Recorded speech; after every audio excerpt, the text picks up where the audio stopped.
Good evening, dear students. How are you all? Welcome to Shaping Minds. We know. Let's continue with Unit 1, Teaching Aptitude, Gagne's Hierarchy of Learning. वो हम कर रहे थे and मैंने आपको जो previous video है उसमें मैंने आपको 9 इवेंट्स के बारे में बताया था जो गैगने ने दिए हैं. अब हम कंटिन्यू करेंगे गैगने के 7 लेवल्स ऑफ लर्निंग के बारे में कि उन्होंने कौन से 7 लेवल्स की बात की है जो लर्निंग में आपको हेल्पफुल होते हैं. First step is signal learning. Signal learning क्या है? मान लीजिए आपके सामने कोई डिश रखी है, आप देख रहे हो उसमें से भाप निकल रही है, तो आप आइडिया लगा लेते हैं ना कि ये गर्म है. आपको आइडिया हो जाएगा ये गर्म है. आप इसी तरह से मान लीजिए गैस पे कोई चीज़ रखी है, तो कई बार होता है ना बच्चे गलती से हाथ लगा लेते हैं क्योंकि उन्हें पता नहीं होता. तो जैसे ही वो फर्स्ट टाइम उसको टच करते हैं तो उन्हें एकदम से पता चलता है कि अच्छा ये गर्म है, इसको टच नहीं करना है. That is signal learning. आप मान लीजिए व्हीकल से कहीं जा रहे हैं रोड पे एंड जो ट्रैफिक लाइट्स हैं उनके जो सिग्नल्स होते हैं, तो आपको पता है कि जब रेड सिग्नल है then you have to stop your car और व्हीकल, कि आपको अपना व्हीकल रोकना है. ग्रीन लाइट होते ही आपको जाना है. That is signal learning. This is very simple form of learning. Second one is stimulus learning. ये होता है एनिमल के केसेस में, है ना, पेट्स के केसेस में हम देखते हैं इसे. इसमें क्या है, जो पेट्स हैं, जब आपके घर पे कोई न्यू पेट आता है आप उसको टीच करते हैं. आप उसको डेली, आपका फिक्स टाइम है मॉर्निंग में, आप उसको 5 o'clock वॉक पे लेके जा रहे हैं अपने साथ.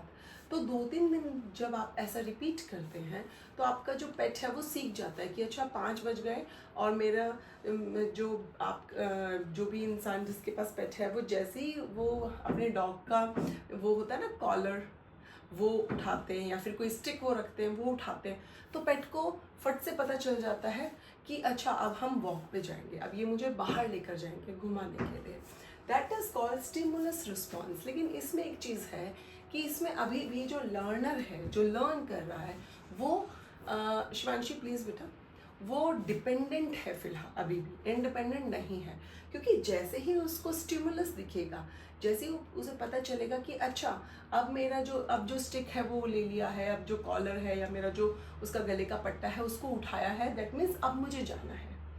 इसी तरह से हमने एक स्टडी भी देखी थी जिसमें क्या है, जैसे ही घंटी बजती है तो डॉग को पता चल जाता है, फील हो जाता है कि अच्छा, उसको रियलाइज हो जाता है कि अब मुझे खाना मिलने वाला है. इसी को बोला जाता है स्टिमुलस रिस्पॉन्स. इसमें लर्नर इंडिपेंडेंट नहीं है, वो डिपेंडेंट है किसके ऊपर? जो उसे टीच कर रहा है उसके ऊपर, कि जब उसे वो हिंट मिलेगा देन वो रिएक्शन देगा, रिस्पॉन्स करेगा. चेनिंग लर्निंग मेथड में क्या होता है, चेन्स आप देखते हैं ना, चेन कैसे होती है कि देखिए मैं इसी के आगे बना देती हूँ नहीं तो फिर कंफ्यूजन होगा. मान लीजिए ये चेन है, तो ये कड़ियाँ, मैं तो बहुत ही गंदी हूँ ड्राइंग में, I am sorry.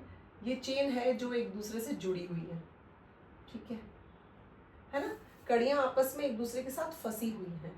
That is chain learning. इसमें क्या सीखते हैं आप एक चीज़ सीखते हैं फिर उससे कनेक्ट करके दूसरी चीज़ को सीखते हैं.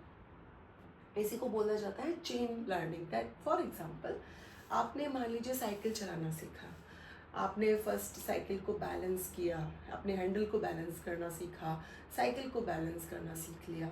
तो जब आप साइकिल चलाना सीख जाएंगे तो बहुत ही कॉमन सेंस की बात है कि आप जब स्कूटी चलाएंगे तो आप उसको भी इजीली बैलेंस कर पाएंगे. हो सकता है उसका रेस और वो चीज़ आपको ध्यान देनी पड़े, बट आपको बैलेंसिंग में प्रॉब्लम नहीं आएगी क्योंकि ऑलरेडी आपको बाइसिकल चलाना आता है, क्योंकि वो भी 2 tyres bicycle and scooty also, या फिर मोटरसाइकिल हो गई आपकी, तो वो ईजी होता है. दैट मीन्स आपने जो प्रीवियस लर्निंग की है वो आपको आगे की लर्निंग में हेल्पफुल है, अदर स्किल को डेवलप करने में. इसी को बोला जाता है चेन, यानी एक दूसरे से जुड़ी हुई learning. Next is verbal association. ये किस में यूजफुल है? ये होता है जब आप कोई लैंग्वेज सीखते हैं, लैंग्वेज लर्निंग. अब देखिए मैं मेरा ही एग्जांपल दूंगी आपको, आप लोग सोचेंगे फिर क्योंकि मेरे पास देखिए अगर हम लाइव एग्जांपल्स देते हैं अपनी लाइफ से जुड़े हुए तो बच्चे जल्दी समझते हैं उसको, मुझे ऐसा लगता है. अब लाइव एग्जांपल इसमें ये है, अभी कुछ दिन पहले, अभी जो मेरी बेटी के एग्ज़ाम्स चल रहे थे, कल ही उसके एग्ज़ाम ओवर हुए हैं, और उसका जो सेकेंड लास्ट एग्ज़ाम था वो था French language. She is in 5th standard, और उसका फ्रेंच एक सब्जेक्ट है जो लैंग्वेज उनके स्कूल में उनको सिखाई जाती है। अब मुझे लैंग्वेज ये नहीं आती क्योंकि हमने कभी फ्रेंच नहीं पढ़ी, हमारे टाइम पे ना इस तरह का कोई एक्स्ट्रा उसमें चीज़ें थी कि हम एक्स्ट्रा सब्जेक्ट में फ्रेंच सीखे। मेरे टाइम पे मुझे अच्छे से याद है म्यूज़िक होता था जो मैंने लिया भी था, तो म्यूज़िक में क्या अलग अलग चीज़ें होंगी, ये फ्रेंच लैंग्वेज है। तो लैंग्वेज में क्या मेरी बेटी ने को, क्योंकि मैं उसको खुद ही टीच करती हूँ, मैं उसको कोई ट्यूशन नहीं भेजती, मुझे ऐसा लगता है ट्यूशन की कोई नीड नहीं होती है बच्चों को। अगर आप खुद ही अपने बच्चे पे थोड़ा ध्यान दो तो पेरेंट्स को पता होता है कि आपका बच्चा कहाँ वीक है, कौन से सब्जेक्ट में, कहाँ बहुत अच्छा है, कहाँ ध्यान देने की ज़रूरत है। तो मैं अपनी बेटी को फ्रेंच भी खुद पढ़ाती हूँ जब मुझे कुछ चीज़ें समझ नहीं आती, क्योंकि उसको बहुत अच्छी फ्रेंच आती है क्योंकि वहाँ उसके स्कूल में प्रैक्टिस होती है। लेकिन मैं कोशिश करती हूँ मैं कहीं से ऑडियो सुनूँ, इनके टीचर्स ऑडियो भी भेजते हैं, तो वो ऑडियो सुन के देन मैं उसका टेस्ट लेती हूँ और फिर मैं उसको प्रिपेयर कराती हूँ। तो उसने मुझे सिखाया अभी कि उसके एग्ज़ाम में पूछे गए थे week of the days of the week, ठीक है, उनके नेम्स एंड मंथ्स के नेम। तो मुझे पता चला कि जो दिमांश है वो होता है संडे, दिमांश संडे, मरक्रदी एंड यूदी, यामेपल, बॉन्जूर, ये फ्रेंच वर्ड्स मैंने सीखे मेरी बेटी से।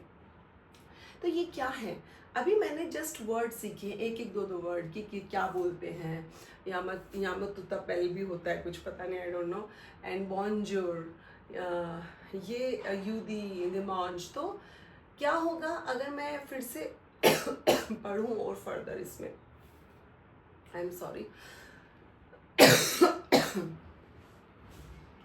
तो मैं आगे जाके सेंटेंस बना सकती हूँ। मैं आगे जाके क्या, अगर मेरे को वर्ड्स आते हैं उस किसी भी लैंग्वेज के जो आप सीख रहे हैं, तो आप आगे जाके सेंटेंस बनाना और बोलना सीख जाते हैं। That is verbal association. Next is discrimination of learning. Discrimination क्या है, देखिए डिस्क्रिमिनेशन है कि आई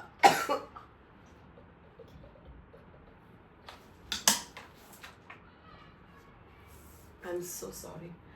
डिस्क्रिमिनेशन ऑफ लर्निंग है, आपके घर में छोटा बच्चा होगा, आपने देखा होगा जी कि जब उनकी मम्मी, बच्चे की मम्मी ने उसको आवाज़ दी तो बच्चा समझ जाता है कि मम्मा है, मुझे कुछ खाना वाना खिलाएंगी। जब बच्चा अपने पापा की आवाज़ सुनता है तो समझ जाता है कि अच्छा पापा आ गए हैं, अब वो मुझे घुमाने लेके जाएंगे। तो वो डिस्क्रिमिनेट करना सीख जाता है कि ये मम्मा की आवाज़ है, ये पापा की आवाज़ है। आपने, मेरी बेटी खुद ऐसा करती थी कि जब वो बहुत छोटी थी, आई थिंक 9-10 मंथ्स, 6 to 9 के बीच में, 9 मंथ्स के बीच में, तो मैं जब उसको अपने घर से कहीं और लेके जाती तो वो चीज़ें ऑब्जर्व कर लेती थी, वो देखती थी कि ये घर हमारा नहीं है, तो वो रोना स्टार्ट कर देती थी। ये क्या है, डिस्क्रिमिनेशन है। जब बच्चा सीख जाता है डिफ्रेंशिएट करना कि ये अब अलग जगह है और ये अलग जगह है, ये अलग पर्सन की आवाज़ है, ये अलग पर्सन की आवाज़ है, that is discrimination learning. Next is concept learning. Concept learning में क्या होता है कि आप एक प्रॉपर कॉन्सेप्ट कोई पढ़ाते हैं स्टूडेंट्स को। फॉर एग्जाम्पल मान लीजिए कोई भी टॉपिक ले लीजिए आप, क्या ले सकते हैं हम, जैसे लैंग्वेज का ही ले लीजिए मान लीजिए।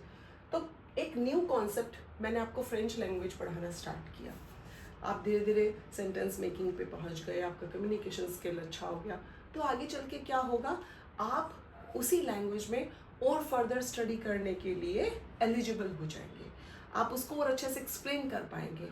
आप आउट ऑफ कंट्री जाके, जहाँ पे फ्रेंच लैंग्वेज बोली जाती है, वहाँ पे आप जॉब के लिए भी इवन अप्लाई कर सकते हैं।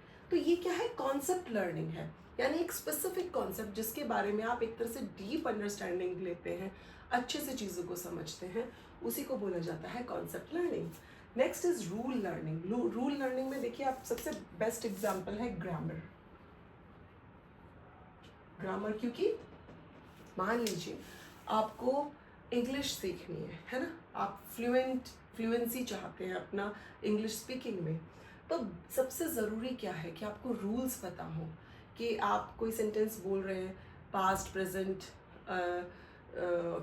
प्रेजेंट एंड क्या होता है, फ्यूचर, बिल्कुल दिमाग काम नहीं कर रहा, पास्ट प्रेजेंट फ्यूचर होता है।